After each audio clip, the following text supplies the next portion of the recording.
He saved her from assassins, then discovered her father's deadly secret true protector romance. The scream tore through the midnight silence like a knife through silk. Dante Blackwood's eyes snapped open, his hand already reaching for the Glock beneath his pillow.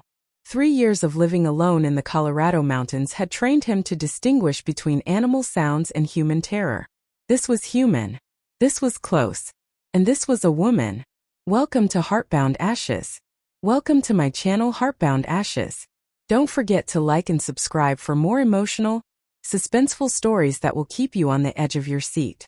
He was out of bed in seconds, barefoot on the cold cabin floor, adrenaline flooding his veins. The scream came again, closer now, from somewhere near the tree line behind his property. Dante grabbed his jacket and flashlight, his mind racing through possibilities. Hikers didn't come this far off trail. The nearest town was 40 miles away. And nobody knew about this cabin except the people he'd left behind when he walked away from his life as a close protection specialist for the elite. The people he'd sworn never to return to. A woman running from death. The beam of his flashlight cut through the darkness, illuminating the dense pine forest. Then he saw her. A woman stumbling through the undergrowth, her designer dress torn and muddy, one heel missing, blood streaking down her temple. She crashed into a tree trunk and fell, sobbing, her hands clawing at the frozen ground as she tried to push herself up.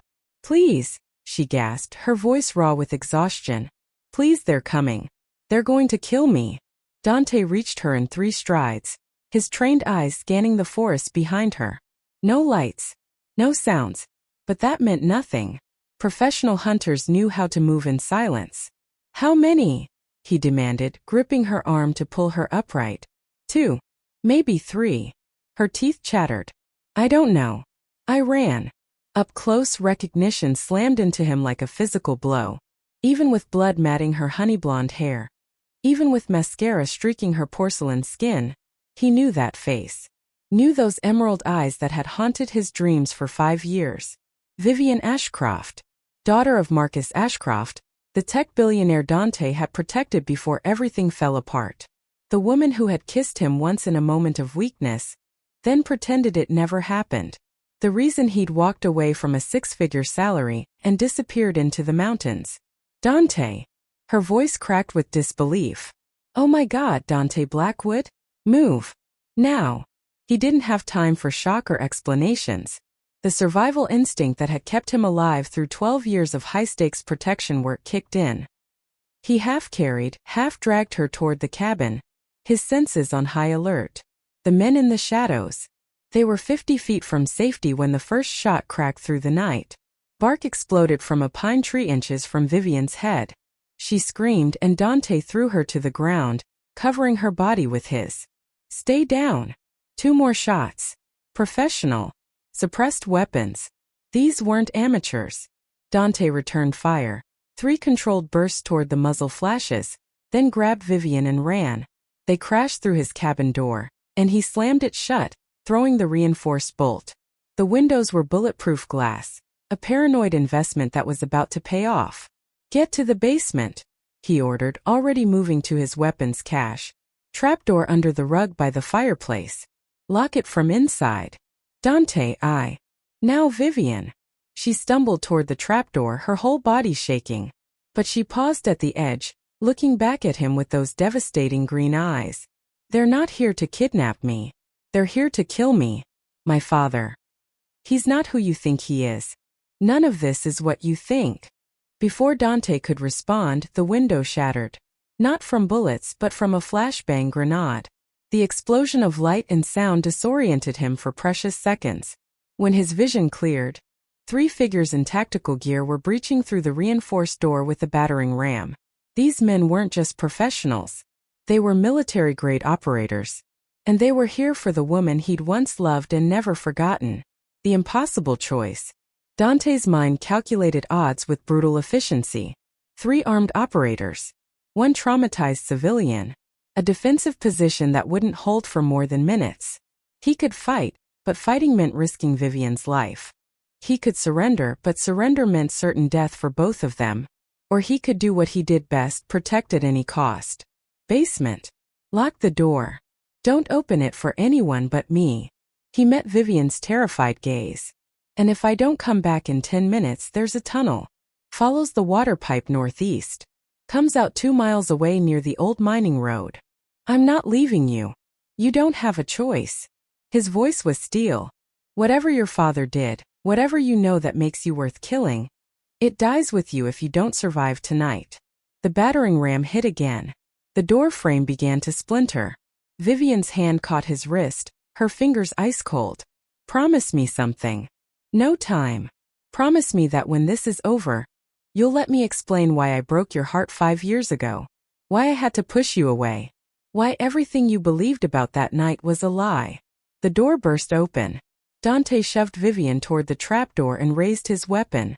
Get out of here, he growled. We'll talk when you're safe. If we survive the next 10 minutes, he thought but didn't say. As Vivian disappeared into the basement and 3 armed killers flooded into his cabin, Dante Blackwood realized something terrifying. He'd spent 5 years running from his past, and now his past had found him in the form of the only woman he'd ever loved, and the only woman whose secrets might get them both killed. The first operator raised his weapon, and Dante smiled. A cold, predatory smile that reminded him why he'd been the best protection specialist in the business. Gentlemen, he said quietly, you just made a tactical error. You came into my house. Then all hell broke loose. What secrets is Vivian hiding? Why are trained killers hunting her? And what happened 5 years ago that tore Dante and Vivian apart? Romance, emotional conflict, and secrets. The battle for survival. The first operator went down hard. Dante's bullet catching him in the shoulder before he could fully raise his weapon. Training and muscle memory took over. Dante moved like liquid shadow through his own cabin, using every angle, every piece of furniture he deliberately positioned for exactly this scenario. Most people thought paranoia was a weakness. For Dante Blackwood, paranoia was why he was still breathing. The second operator fired. 3 rapid shots that punched through the cabin wall where Dante had been standing a heartbeat earlier. He rolled behind the overturned couch, returned fire, and heard a grunt of pain. But the third operator was the real threat. Dante could feel it in the way the man moved. Patient, calculated, waiting for an opening. Ex-Special Forces. Probably Tier 1. This wasn't a simple assassination. This was a military precision operation. Underground revelations. Beneath the chaos, Vivian crouched in Dante's basement, her hands clamped over her ears as gunfire thundered overhead. The small space smelled of gun oil and old wood, illuminated only by a battery-powered lantern. Her whole body trembled, not just from fear, but from the impossible reality of seeing Dante again. 5 years. 5 years of forcing herself to forget his storm gray eyes, the way his calloused hands had felt against her skin the night they'd kissed, the devastation in his voice when her father had fired him and she'd said nothing, done nothing. Let the man she loved walk away believing she didn't care. Because caring would have gotten him killed. Above her, something heavy crashed to the floor. A man screamed. Then silence, terrible, suffocating silence. Vivian's breath came in ragged gasps. Please let him be alive. Please. The trapdoor suddenly jerked open. Vivian scrambled backward, a scream building in her throat, then froze. Dante dropped into the basement, blood soaking through his left sleeve, his face a mask of controlled fury. But he was alive. He was alive. We've got maybe 90 seconds before backup arrives, he said. Already moving toward the tunnel entrance hidden behind a false wall. They called for reinforcements before I took them down. You killed them. Vivian's voice was barely a whisper. 2 dead. 1 unconscious. No remorse. No hesitation. This was the Dante she remembered. The man who would do whatever it took to protect his principles. They would have done worse to you. Now move. The Tunnel of Truths. The tunnel was narrow, damp, and pitch black beyond Dante's flashlight beam. They crawled through mud and ice-cold water, Vivian's ruined designer dress catching on jagged rocks. Her hands were bleeding, her knees scraped raw, but she didn't complain. She'd learned tonight that survival meant enduring pain. Why are they trying to kill you? Dante's voice echoed off the tunnel walls. Direct. No pretense. Vivian's throat tightened. My father isn't a tech billionaire. That's the cover story. I figured that out about 2 years into working for him. She blinked in surprise. You knew. Vivian, I've protected arms dealers, cartel leaders, and corrupt politicians. Your father's legitimate business had more security protocols than most black sites. Dante paused to check behind them, listening. What I don't know is what he's really involved in, and why his daughter is suddenly worth killing. The tunnel opened into a larger cavern. Dante helped her stand, his hand firm around her wrist. Even through layers of dirt and blood and terror, his touch sent electricity through her body, the same way it had 5 years ago. Confessions in the dark. 3 weeks ago I found something, Vivian said, her voice shaking. In my father's private files. Project Chimera. It's not a tech venture. It's a weapons program, biological weapons. Pathogens that can be genetically targeted to specific populations. Dante's jaw clenched. Jesus Christ. He's selling it to the highest bidder. Russia, China, North Korea. Anyone with enough money. Tears streamed down her face. I didn't want to believe it. But I saw the contracts. The test results. Dante, they've already used it.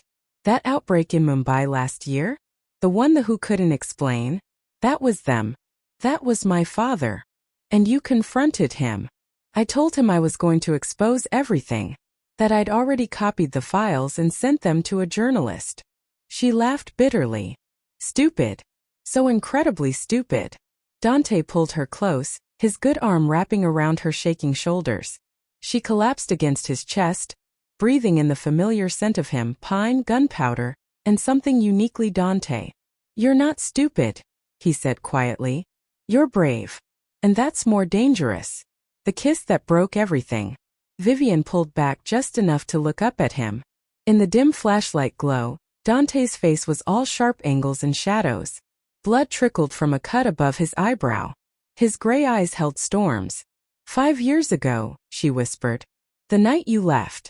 You thought I didn't care. That I let my father fire you without fighting for you. Vivian. He threatened to kill you. The words tumbled out raw and jagged. He said if I didn't end it, if I didn't let you walk away, he'd have you eliminated. Made to look like an accident. I had to choose between loving you and keeping you alive. Dante's entire body went rigid.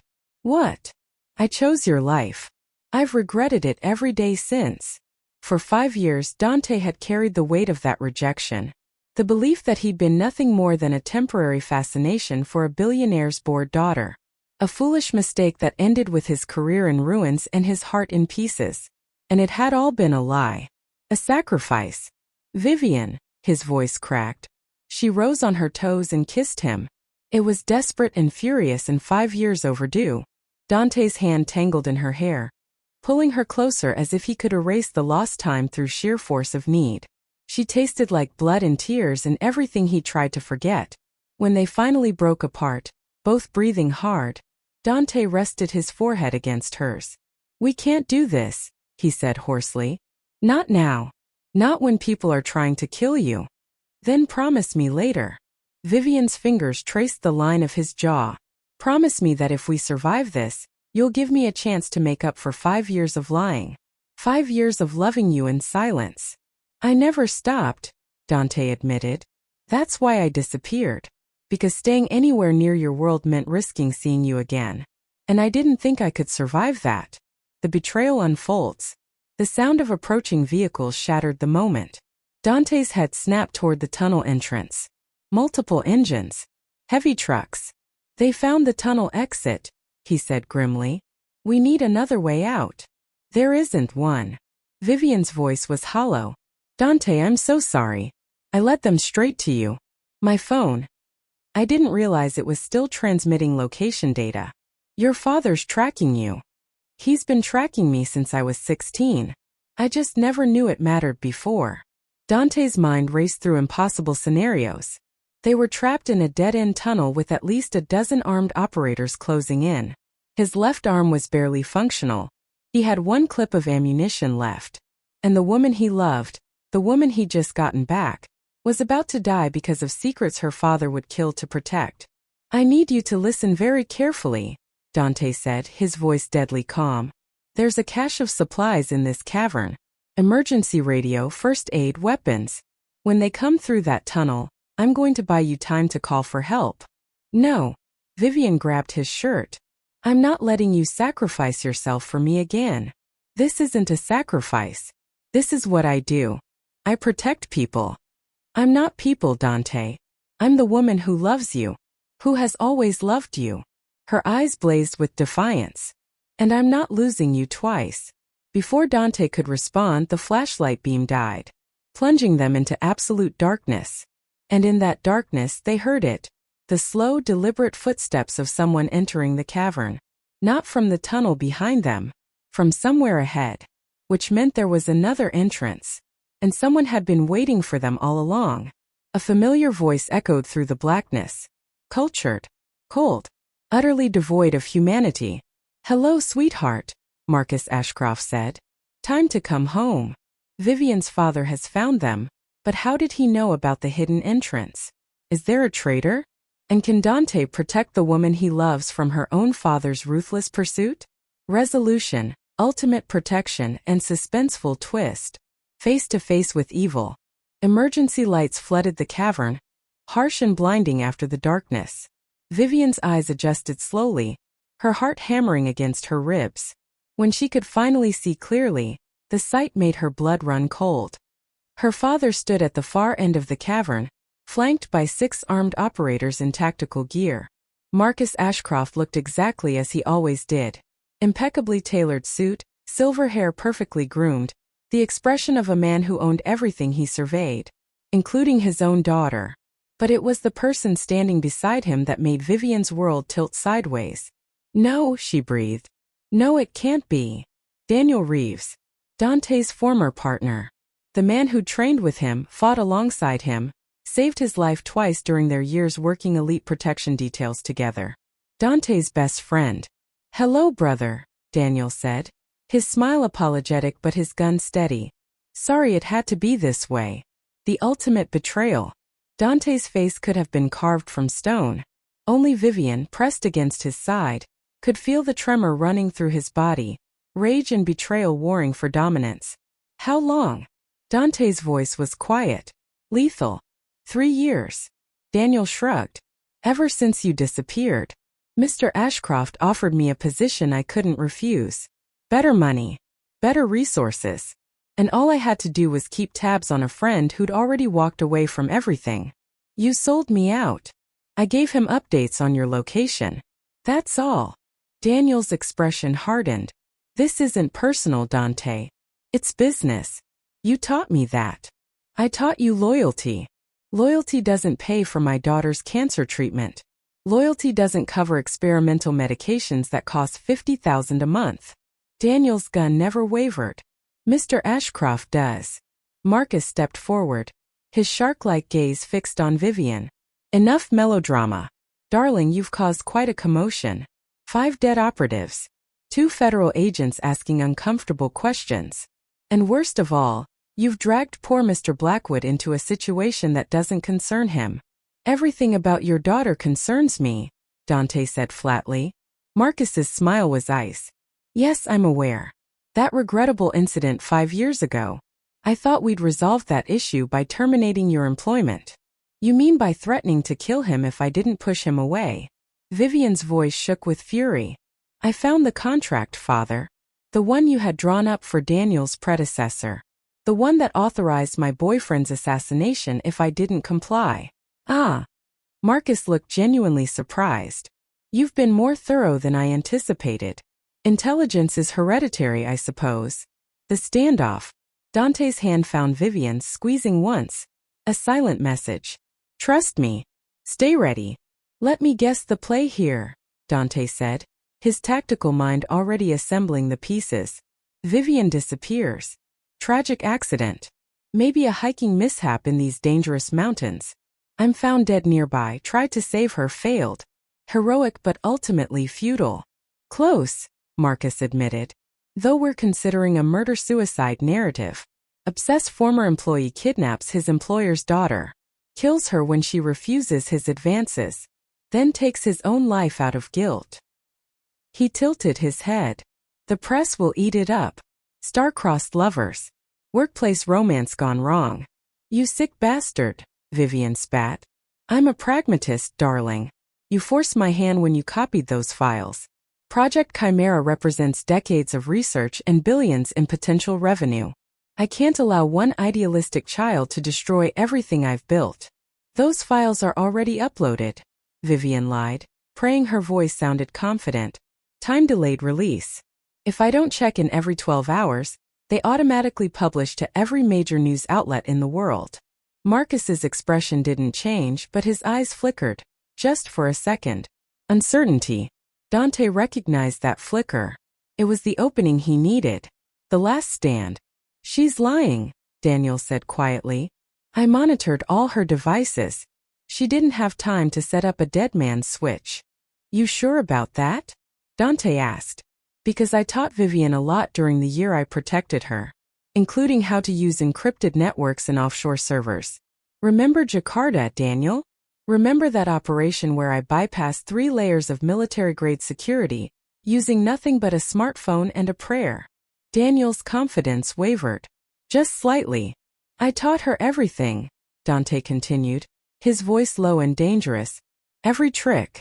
Every backdoor. Every contingency plan. So maybe she didn't have time. Or maybe she's been planning this for 3 weeks, knowing her father would eventually come for her.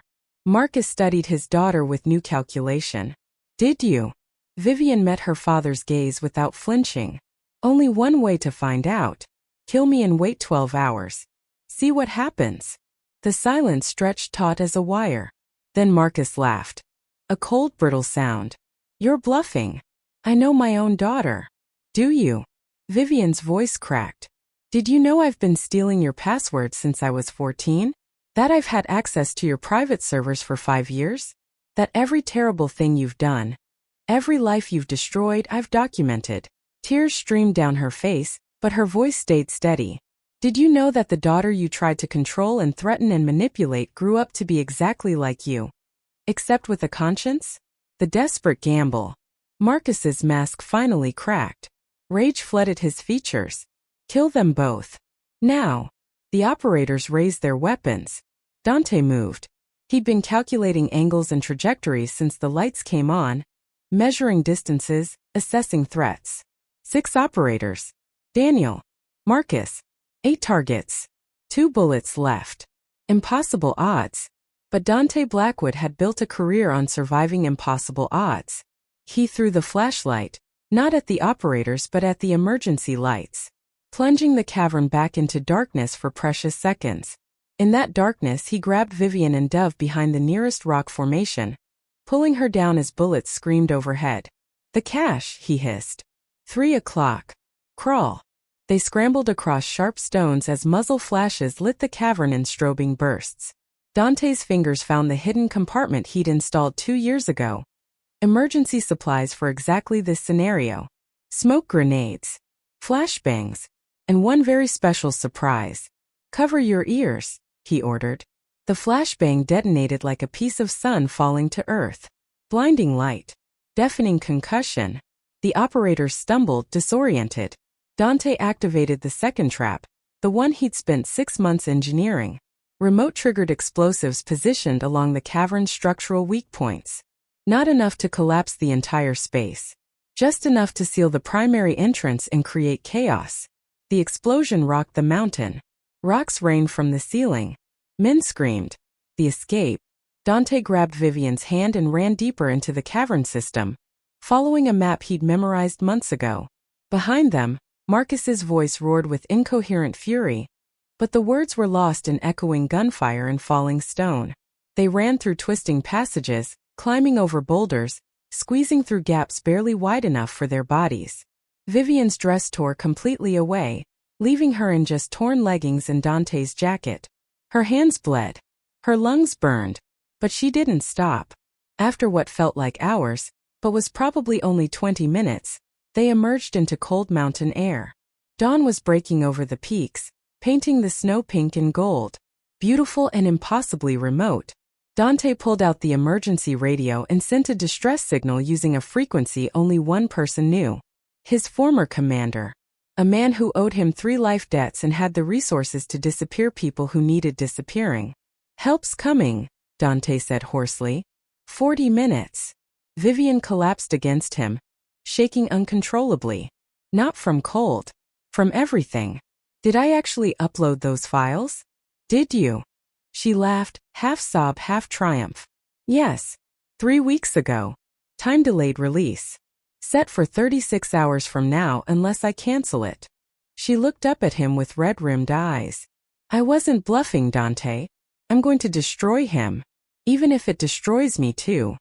Dante pulled her close, wrapping both arms around her despite the screaming pain in his wounded shoulder. You're not alone anymore. We'll face whatever comes together. You'd give up everything? Your peace? Your safety? For me. I gave that up the moment I pulled you out of those woods. He tilted her chin up, his gray eyes fierce. You're not my principal anymore, Vivian. You're not a job. You're the woman I love. And I protect what I love, no matter the cost. She kissed him as the sun rose higher, as distant sirens began to wail from the valley below. As her father's empire began its inevitable collapse, 36 hours and counting. The twist. The extraction helicopter arrived right on schedule. Dante's commander, a grizzled man named Holloway, took one look at them and asked no questions. Just handed Dante a secure phone. There's been a development, Holloway said grimly. 20 minutes ago, someone leaked portions of Project Chimera files to the press. Not the full data dump. Just enough to trigger federal investigations. Vivian frowned. But the timer hasn't. It wasn't your leak, Holloway interrupted. Someone else had access. Someone inside Ashcroft Industries. He paused. Someone who's been building a case against Marcus Ashcroft for 8 years. Dante's blood ran cold. Daniel, your former partner turned himself into the FBI an hour ago. Full confession. Names, dates, locations. Evidence of 57 illegal operations spanning 12 countries. Holloway's expression was grim. His daughter died 6 months ago. Cancer treatment failed. He's got nothing left to lose and apparently everything to repent. Vivian's hand tightened on Dante's. He betrayed my father? He was playing both sides, Holloway said. Feeding your father just enough information to stay valuable, while documenting everything for federal prosecutors. Your little adventure tonight accelerated his timeline. But he'd been planning this endgame for years. Dante stared out at the mountains, processing. The friend he'd believed had sold him out. The traitor who'd been a hero all along. There's one more thing, Holloway added quietly. Marcus Ashcroft didn't make it out of the cavern. His body was found under a collapsed section of tunnel, ruling as accidental death during pursuit. Vivian's face was unreadable. No grief. No relief. Just emptiness. Dante pulled her closer. It's over. Is it? She looked up at him, those green eyes haunted. Daniel's testimony will expose everything. My father's crimes. My complicity. You were a victim, Dante said firmly. And a whistleblower. The FBI will see that. And us. Her voice was small. What happens to us? Dante smiled, the first real smile in 5 years. That's up to you. I've got a cabin that needs rebuilding. Could use a partner who knows her way around encrypted servers and dead man's switches. You're offering me a job? I'm offering you a life. With me. Far away from all of this. Vivian's answering smile was tremulous but genuine. What if I want more than a life? What if I want forever? Then marry me, Dante said simply. Right now. In a helicopter flying over the Rockies with a grumpy commander as our witness. We've wasted 5 years. I'm not wasting another minute. Holloway groaned. Regulations prohibit me from officiating. Regulations also prohibit extraction operations without proper authorization, but here we are, Dante countered. Vivian laughed, a real joyous sound that erased years of fear and lies. Yes. Yes, I'll marry you, Dante Blackwood. They kissed as the helicopter soared over snow-capped peaks, leaving behind the ruins of Marcus Ashcroft's empire and the ghosts of their shared past. Epilogue. 6 months later. The new cabin sat deeper in the mountains, accessible only by helicopter or a grueling 3-day hike. Solar panels on the roof. Satellite internet. and security measures that would make a military base jealous. Vivian stood at the window, watching the sunset paint the valley in shades of amber. Her hair was longer now, no longer perfectly styled but wild and free. She wore jeans and a flannel shirt, her hands callous from chopping wood and building fences. She'd never been happier. Dante emerged from the workshop, wiping grease from his hands. He'd been working on the water filtration system, his newest obsession. He wrapped his arms around her from behind, resting his chin on her shoulder. "Package arrived today," he murmured. "From Daniel." Vivian tensed. They hadn't heard from Daniel since his trial 6 months ago. He'd been sentenced to 15 years but would be eligible for parole in 7 due to his cooperation. What did he send? Dante pulled a letter from his pocket. Vivian unfolded it with trembling hands. "Dante and Vivian, I don't expect forgiveness. I made choices that endangered you both, even if my ultimate goal was justice. But I wanted you to know. Project Chimera is dead. All research destroyed. All buyers prosecuted. 57 operations shut down. 2,300 lives saved who would have died in future attacks. Your father's last words before the tunnel collapsed were about you, Vivian," he said. "She's stronger than I ever was." I think in his twisted way he was proud. I'm including something I found in his private vault. A letter he wrote but never sent. I'll leave it to you whether to read it. Be happy. You've earned it. D. Enclosed was a second envelope. Yellowed paper. Marcus Ashcroft's distinctive handwriting. Vivian stared at it for long minutes. Then, with deliberate care, she fed it to the fireplace flames. Unread. "I don't need his words," she said quietly. "I don't need his pride or his regrets. I need the future. Our future." Dante turned her around, his gray eyes soft with love. "Then let's build it. Together." Outside, snow began to fall, the first of the season, covering old tracks, bearing old pain. And in the warmth of their cabin, surrounded by mountains that kept their secrets, Dante and Vivian Blackwood began the greatest protection mission of all, protecting each other's hearts.